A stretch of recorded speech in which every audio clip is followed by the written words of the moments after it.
এইভাবে সব সময় ঘুমিয়ে ঘুমিয়ে থাকলে তুমি যে অসুখে পড়বে খোকা বাবু। অসুখ না নিবারণ কাকা, আমার দেহতে লোহা দিয়ে গড়া কোন রোগ আমাকে স্পর্শ করবে না। জানি, আমি জানি, সব জানি। মানুষের শরীরে কখন কি হয় কেউ বলতে পারে না। আয়নায় নিজের ছবিটা একবার দেখেছো? গায়ের সোনার রংটা একেবারে কালি হয়ে গেছে। সময় মতো স্নান খাওয়াটা করলে মানুষের শরীর কোনোদিন ভালো থাকতে পারে না। আমি সময় মতো স্নান খাওয়া করবো, কিন্তু আমার দাদা সে যে কিভাবে দিন কাটাচ্ছে তাকে একবার ভেবে দেখেছো নিবারণ কাকা? খোকা বাবু, আচ্ছা, এটাই কি কাজল ডাঙায় যাদব চ্যাটার্জির বাড়ি?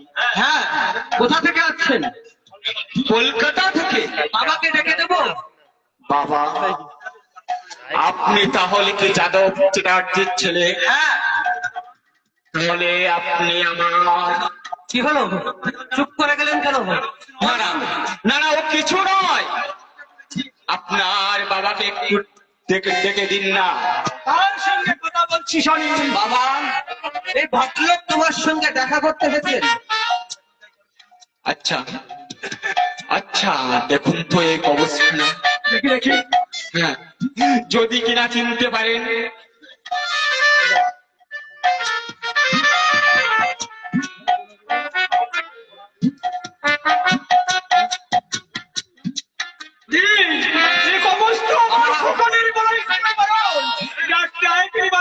হ্যাঁ হ্যাঁ, এই যে ছোট খোকনের গলায় এই কবচ ছিল। বলো বলো, তুমি এই কবচ কোথায় পেলে?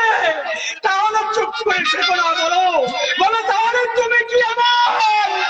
হ্যাঁ হ্যাঁ বাবা, আমি তোমার সেই হতভাগ্য সন্তান। তুমি আমার ছোট খোকা। খোকা, তুই কি সেই ছোট খোকা? ভাই খোকা নাই বাবা, আর মুখে বাবা, খোকা।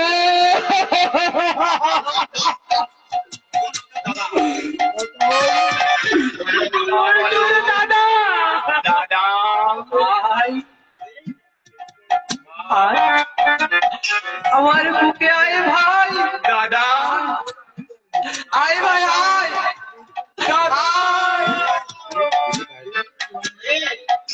ওরে এ ভাই, তোকে হারিয়ে এতদিন ভাইয়ের কাঙাল হয়েছিলাম। কে বলে দেবতা নেই? দেবতা আছে, দেবতা নিশ্চয়ই আছে। নিষ্ঠুর হলো